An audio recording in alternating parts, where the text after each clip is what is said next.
Hello and welcome to another segment of Heal Thyself, Benefits of Holistic Living. I'm Mia Saenz, your host, and with me in this segment is Travis Richardson. Now Travis, not only is he a super cool guy, because I've been talking to him a lot lately, he's really awesome and he owns a gym. We did this, I'm just going to this, we did this before. It was totally rockin' interview, but I was upside down. So we have to do it again. Take two. Take two. It's gonna be rocking this time. It is. So We promise. Everybody hold on to your chairs and let's welcome Travis. Welcome, Travis. Thank you. So awesome to be on here. So awesome. It's awesome to have you on. So share with us a little bit about your journey on what ignited the incredible passion about food. I remember already, but let's do it again. About food and exercise and the whole honoring the temple, which is our body. So yeah, my story takes me all the way back. I had kind of a different story than a lot of people in that I'm not the guy that went through like a bunch of health crisis situations and things happening to them and overcoming. My journey has been, it starts back when I was 10 years old and my mom was the one who would tell me to eat my broccoli and, go outside and go running with her. And I was like, okay, Mom. And I ate my broccoli and I went on a run with her and that's all I knew. So I kind of grew up very healthy, very oriented toward being health conscious. And I got into Taekwondo when I was about 10 years old and started to compete in national tournaments and eventually even internationally. And these tournaments basically taught me to have a lot of body awareness, to be able to compete at a high level. And by the way, when I was younger, I was a 6-time national champion. Out of 7, I competed and I won 6 of them, which was phenomenal. I ended up making it to the Olympic Training Center and training out there full time in months until I decided to come back. But was chosen as an Olympic coach. Anyway, that elite training really puts you into your body. And what happens is you start to notice when you eat this thing or you eat that thing or you have this protein or you have that when you're always training 6 hours a day or more, you notice when you're doing the right thing and you notice when you're not doing the right thing. That was my basis, and from there I've just always been interested in holistic healing. I've done lots with Reiki. I was a licensed massage therapist for a while. Lots with herbs. I work with supplements to do healing gut and diagnostic testing for all different kinds of conditions. I've helped my son with asthma, eczema, allergies, you name it. So I'm kind of a person that just really is into optimizing the body and what it can do. I'm fascinated because it can do so much. We're built to be amazing, amazing, amazing beings. And I'm happy I'm on your summit because my message is that you can heal anything. Yeah. You can heal anything. Yeah. And you're living proof of that, because when you think about that, you started at such an early age and you're every time you were faced with something with family and such, that you would seek a holistic way to solve it, as opposed to let's drug you, let's radiate you, let's put more poison in your body. You looked at it in a natural sense. And it's coming to me right now, the tribal people do things very much in a natural sense, which is our natural ability. So from a very young age, you were back to your natural ability, and that's incredible. That really is awesome. Mm-hmm. Yeah, it's really just pulling all the, and that's one of the trends right now, right? You hear about paleo diet, you hear about paleo ways of moving your body, and it's really just trying to get back into what are we supposed to do with this thing?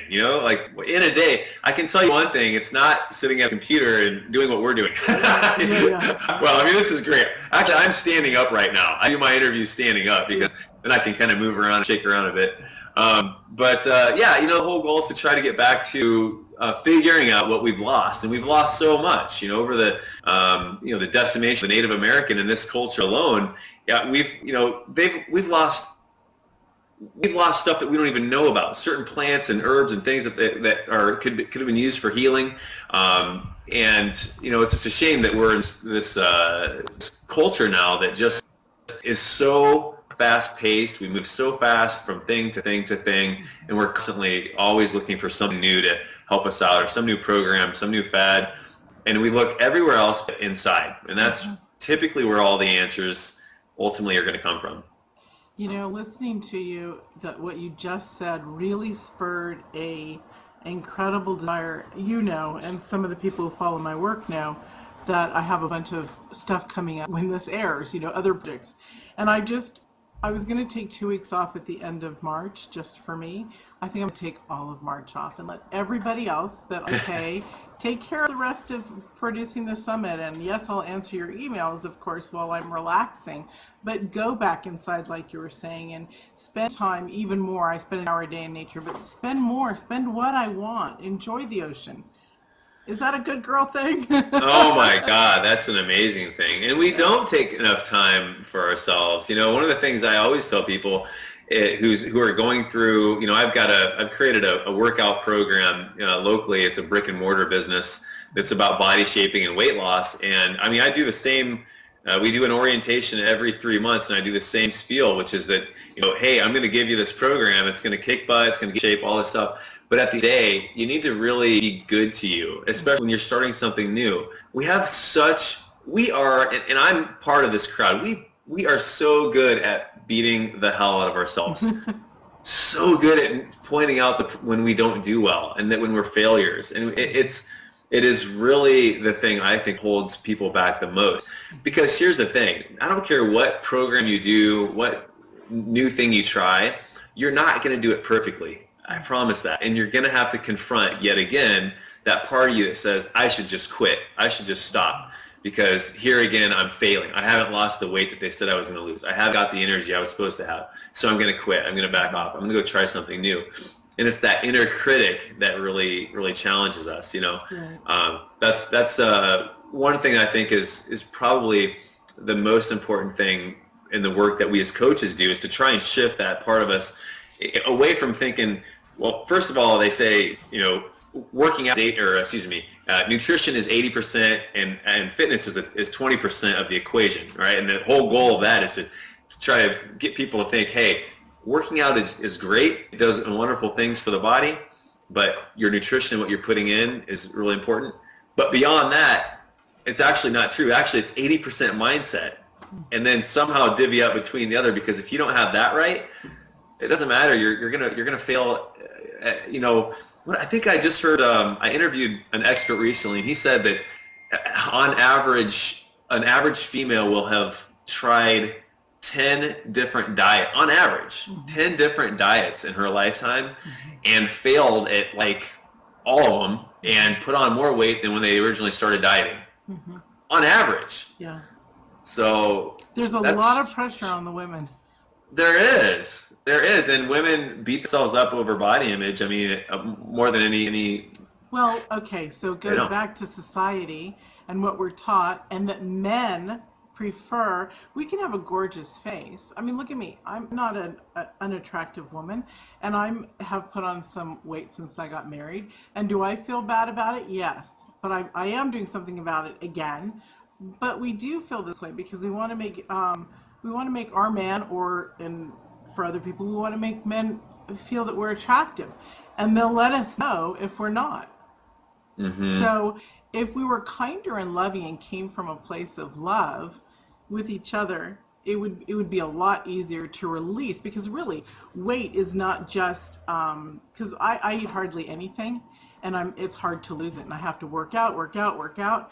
The thing is I also have realized that I have to, and please jump on this too, I also have to release the old energy wounds that are there, because that mindset will keep it within my body.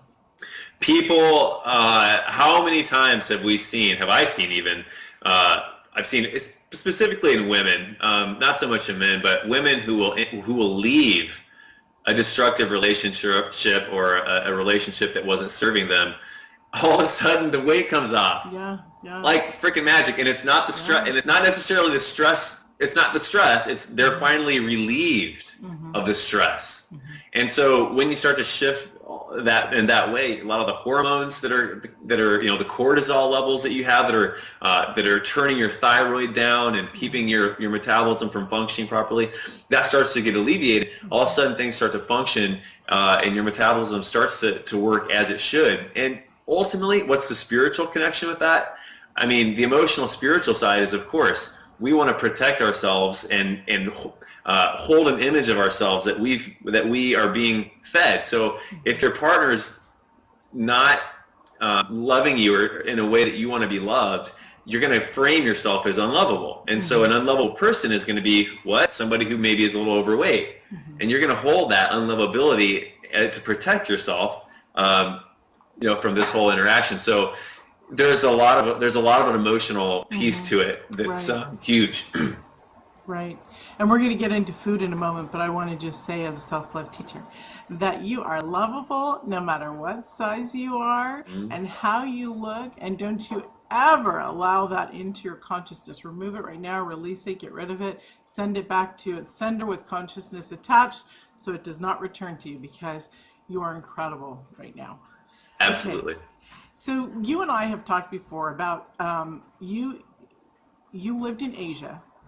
And you've been to Asia a lot, eating kimchi. I remember the kimchi. I'm going to make you live in Asia, man. My last life, I was, no. Okay, let's talk about the foods that help our digestive system, because we did talk about, I have a thyroid condition. I have no thyroid. It wasn't a cancer. It wasn't anything. It just stopped after having a baby. Totally nothing there. Highest dose of medication. Slow as a little bean laying flat squished on the ground like refried beans. I have to work out twice a day if I want to really lose weight. So let's talk about the things that we can learn to put in, because I didn't know what to put into my body. So things that we can put into our body for our digestive system. It's such a beautiful source that we want to nurture it with all the goodies that, Well, a great question, because one of the things that I recommend for people to do for their digestive system is to do a periodic cleanse or a detox, using as much raw food as you can. And there's some specifics to the kind of one that I do, but the whole premise is that we accumulate toxins from so many places: the air, the water, the makeup. An average female puts into her body 5 pounds of chemicals from makeup alone a year. And you can go out to the ewg.org website, which is the Environmental Working Group, and find all kinds of information on all that. But so what happens with these toxins is it gets locked up in fat, because the fat protects us. And then to release the fat, you have to do something to release the toxins. So the toxins can basically come out and be processed safely. In doing all that, you help to heal anything that's going on with the digestive tract. So I've got a lot of experience, actually. I've worked with a number of people on healing the digestive system, and even working with, terrible bad bacteria overgrowth and such. One of the things that people don't know that they could do regularly, which is a very holistic, very natural thing to do. We hear the term probiotics, and it's they're really studying a lot on the different strains of probiotics and what they do and how they can help. And the science isn't quite done yet. It's in its infancy as far as using specific strains to fight off different things and in different ways. But there's a few notable things with probiotics. One is that you can actually, they're showing now that supplementation with probiotics can result in weight loss with no other change. And it's like, well, how the heck can that be? Basically, you got to remember that the gut is it's the root, it's the base of foundation of everything that's going on in the body. And if you want to heal, if you want to do a detox, it always starts with something happening in the gut and clearing that out first. That particular study with referring to the weight loss, you got to remember there's lots of hormonal things that are getting triggered in the gut. We have our emotional centers connected to the gut. We've got our immune system connected to the gut. We know the hormones leptin and ghrelin, which control hunger, and the hunger response in the body are controlled by the gut. And so, you can do a lot with probiotics to shift things in your favor. Now, one of the best ways to do that is to eat fermented veggies. And if you haven't tried fermented veggies, and this is where we get back to the Asia thing. When I was in Korea, when I was 16 years old, as part of a national taekwondo team over there, representing the U.S. fighting in Korea, they ate kimchi, like before every meal you have kimchi and all the different, what that is, that's fermented cabbage. It's a real spicy fermented cabbage. And I didn't like it at all. And but they said, you really need to eat this as a show of respect. You're going to go in here, you're going to have some kimchi, right? And I was like, yes, sir. Yes, sir, I'll have some kimchi. So I powered it down, didn't like it at all, and didn't really know what it was I was eating. Well, a lot of cultures in the world are fermented vegetables, and it's just part of the culture. And what I think is humanity has sort of evolved to do certain practices, and some of them have been retained in some cultures, and one of them is the eating of fermented veggies. Why do they eat it at the beginning of the meal? Because it's going to put massive amounts of probiotics into the body, into the system, before the food even gets there. One statistic on Dr. Mercola, his website, you can find information. He once sampled his fermented veggies that he grew. You basically get a bacteria start, and there's a process, but you make your own. They found 10 trillion. I don't know if anybody who's listening knows about how these are measured, but 10 trillion colony-forming units of bacteria, positive, good, beneficial bacteria per half cup to 1 cup of fermented vegetables. 10 trillion. Amazing. That is amazing. The reason it's amazing is because typically you'll go out and you'll get probiotics, and they're on the order of 5 billion, 10 billion. Maximum doses, like really big doses, are 200, 250. So that's huge for gut health. Go out and start eating fermented veggies. Yeah, that's awesome. It really is, because, and also, again, the early people knew a lot of what was going on in our country, the United States, due to money. About 70, 80 years ago, we started with processed foods. So that has really destroyed our culture's eating and body shape and everything else, to have that processed food like that instead of the natural, healthy stuff that our great-grandparents made. I can't even almost say our grandparents, because I remember my grandmother feeding me garbage food too, because it was like hip and cool and wow, the new thing. Yeah. TV dinners and TV and all this amazing stuff. We think that we're so like super duper cool because we're in the United States, when actually if we just settle down and calm down and listen to what the right things are, is when we learn, right? I mean, like the other cultures that are ancient, so much older than us, we should learn from their wisdom. Yeah, there's a book out called The Blue Zones, and that's a really popular movement happening in a lot of U.S. cities and around the world, actually. That book talked about the places in the world that were the longest lived people, people that are more frequently have people living to 100 years old or more in that culture. And you look at, they go out and they're examining and they're finding, what are these people doing? Like, what is it that's causing this crazy good health over the course of their lifetime, with little disease, good energy, being able to work all the way up until you die? I mean, work, but they're doing good work that they like, and a lot of it's, the things are things like plant-based diet. They typically are eating not a lot of high fatty foods, depending on the culture, but not a lot of high fatty foods. Lots of things like, the fermented veggies, and then other things like having a tribe, having a community of support, having strong purpose in your life and powerful belief system, having all these things coming together, what we create, and pretty much on every level, on every one of the levels in the U.S., we're doing about the opposite. Yeah. It's true. It's I think people are going to be starting to, and they already are, and that's what the holistic stuff is all about, is about getting back to who we are, the nature of our body, the nature of our connection to our higher self, to source, to God, to everything.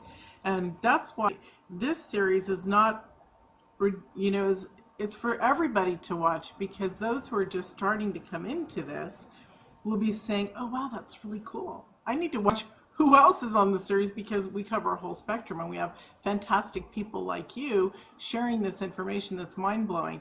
And it's really important how you're talking about the probiotic foods. Mm-hmm. It really is, because even though people are taking pills in the form. Eating the natural food, as you pointed out, is a million times better of the fermented vegetables, because it may not even be the right source of probiotics that you need for your body, because we can't hook up to a machine and say exactly what does my body need, Mm-hmm. So one day we will, because we're still going to scientifically be advancing. But Right. what would Right. you like to share right now, before, so that we don't run out of time? I want you to be able to share some stuff that you'd like to talk about your great work. I want to share we talked about the detox, and I think that I want to share an aspect of detoxing that people may not really understand or think about when they think of a detox, which is what a detox actually allows you to do. Yes, we're talking about healing on the physical level. We're talking about healing the gut, releasing toxins.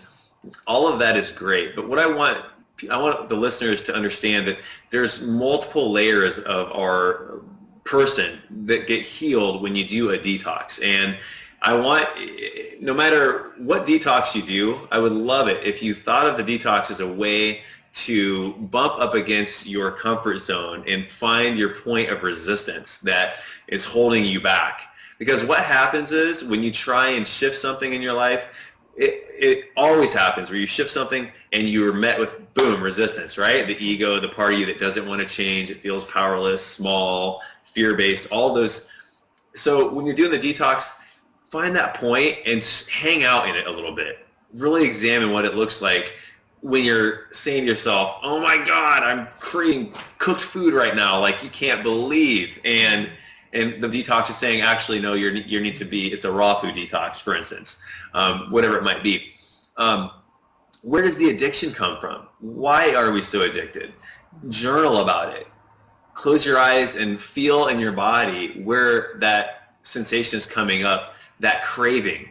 What you'll find is that when you figure out, when you work with your point of resistance during a detox, you'll find that also is cropping up in other areas of your life. So if you're finding, like, when you're in that moment of emotional, like, I'm going to eat my arm off, or whatever it is, or I just need to go get a hamburger right now, and maybe you're feeling it like in your heart, right? If you check in and you're like, oh, my heart's really constricted, it feels tight, tense, whatever. Then you go on in your day or whatever, and maybe another time, maybe at work, you're also you're feeling this pain in your heart, but maybe it's in the context of you're talking with your boss, all right, and you feel this other resistance coming up around that. So what you can do is, when you do a detox, use it as a time to reflect, to drive yourself inward, find out where you're hurting, and then start to notice where that's showing up in the other areas of your life, because resistance has lots of faces. Yeah, that's awesome. I know when I've done stuff like that, to do it when I'm extra crazy busy is not a good time. And I love what you said, journal and see what's coming up, because take the time, almost think of this as a special engagement with yourself, because you need to take the time when you do this to honor those feelings and to shift and change and work on your mindset. I like that you said that, because it's really fabulous. I'm considering doing one on my month off soon. That's no better time to do it, is to do it when you have some time off, and just, think of it. The other thing is, don't think of it as something that you are like, oh, I'm not going to be able to eat this, or I'm not going to be able to eat that. That's a deficit. That's a scarcity way of thinking about it. Instead, think about, what are you going to get to do? Like, what are you going to get to eat? Like, I'm going to make these amazing fruity smoothies that taste just so good, and they're going to flood my body with nutrients, and all my cells are going to be alive and vibrating. I'm going to freaking go out in the world and be so much better. I'm going to have the energy to play with my kids. I'm going to have the energy to work out, to be better to my spouse. I mean, you've got to think of your life as a way to is to bring in as opposed to that you're losing something. Bring in the goodness. Yeah, that's awesome. That is really the only way we'll make it, huh? Yeah, for sure. Yeah. Do you have detoxes online? Is it how people can, because that's very important. Not all detoxes were created equal. Yeah. Well, what I actually am offering the audience is just a simple free my 10 principles for raw food detox, Woohoo. and they're just some concepts. I talk about different things like 80/20. I talk 80%. 20%, what that means. I talk about mindset stuff. I talk about food combining. I talk about why raw is important, why we do raw foods and the enzymes and the pH balance.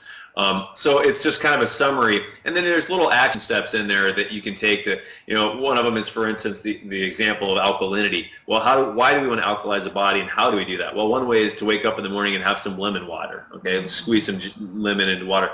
That's powerful. It's really powerful. Super simple, easy thing to do, and it can transform a lot on a lot of levels. But yeah, there's lots of good tidbits in there, and that it's not a specific plan, but it's principles that kind of apply in general to a lot of different forms of detox. Right. So would you say taking the lemon water by itself? Do you also the organic apple cider with it?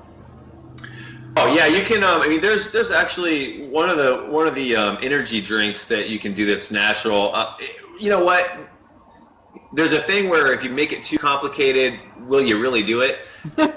I mean, Yes. if you're a great overachiever, you might continue to do this, but for most people, just going to the store and buying the lemons and squeezing the damn things into the water is enough, But one of the things you can do, though, this is a really great drink. I know a lot of people do this. They'll have water, lemon, they'll do baking soda and apple cider vinegar together. Wow. And that makes, this really powerful, I think they call it a mitochondrial cell energy drink or something like that. But, the baking soda is a very good alkalizing agent.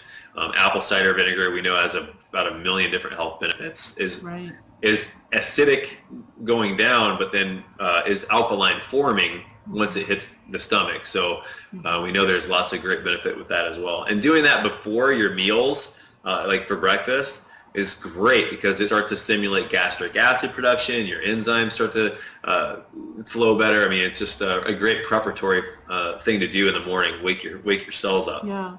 One thing I want to just have you talk a little bit about, because I found it very profound. Oh, and I also want to say he did give us his free gift just a few minutes ago, everyone. I meant to say, this is a free gift. Yeah. Yeah. And you said that, but I wanted to make sure everybody got that. Yeah. Yeah, and by the way, to get that, it's just website is detoxwithtravis.com. Pretty simple. Yeah, and it's on the daily email, and also on the credits here at the end is your website and information how to contact you. So it's Cool. Yeah. So when we interviewed before, we talked about doing this drink like a lemon water in the morning and going for a walk, because let's talk about a little bit about the lymphatic system, how it sleeps at night, and so to move in a walk or something helps it get in clearing out all the crap. The thing about the lymph system, I learned this in my massage therapy school, obviously, because we do lymphatic massage and some other things around lymph, is that, first of all, know that lymph is your system for clearing out all the stuff that shouldn't be there, right? So it's the thing that takes care of bad bacteria, and it's just your immune system cleaners. And it doesn't move on its own. It requires either manual manipulation, meaning massage of the tissue to move it along, and this is why lymphatic drainage massage is so helpful for people with especially certain kind of diseases, to facilitate and process a lot of the garbage. I know there's certain protocols that are really great for cancer, for instance, around this. But the other one is movement. So yoga, anything that's moving the body with exercise will also do it. So yeah, taking a walk, getting moving. This is also the reason why, two things that come to mind. One, sitting down all day, they're finding that people that sit for 8 hours a day, even when they work out, don't have the same kind of health as people who are more active, getting up, taking breaks, walking around, or people who work at construction. I'm thinking construction jobs, right, where they're working and they're moving. So you need to get up and move. Every 15 minutes is recommended to get up and just stretch, 30 seconds. Yeah. Get back and start and go again. And that's going to help a lot. Second thing is, and I also, with the massage therapy, they taught us For women, you want to not wear your bra as much as possible. Like it's Yes, it's very constrictive. If you're somebody who like wears it at night and everything, like don't do it. It's not good. You want to as little as possible, because that's going to help free this area up. It's not going to be constricting the lymph node area. And they did a study. They were talking about incidence of cancer in regard to women wear bras for 8 hours a day, 16 hours a day, and they showed a stronger correlation with women that wore it all day than those that wore it not at all. So okay, can I throw something in here too? I think that's amazing, and yes, but those of us who have perky, breasts and don't want them to not be perky, there's also other ways, like maybe a looser fitting sport bra as opposed to a regular. Correct.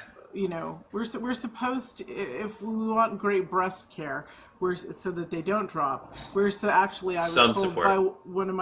told by my breast doctor that I was supposed to wear a push-up bra. So Victoria's Secrets I came to, 7 years ago for that stuff. So absolutely what he says is correct, because that is right down here. Maybe massage yourself too, get massages, take a break. Totally. But if you are concerned about having your breasts fall to your knees, then maybe there's other systems, if you're big busty girls, there's other ways in which you can utilize it. I don't know, tape them up from your knees to your shoulders. There has to be other alternatives. Yeah. It's just I don't want to scare anybody out there. Think, oh my God, I can't wear a bra ever again. No, it's not that.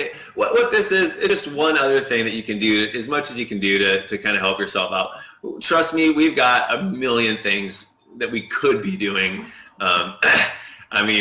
Really, we're supposed to be barefoot, naked, out in the jungle, no work, hunting our food. We all need to go back to how we were 1,000 years ago. Yeah, and here's the thing: no matter what we do, we're still going to end up dying one day. So, living itself is is tough on us.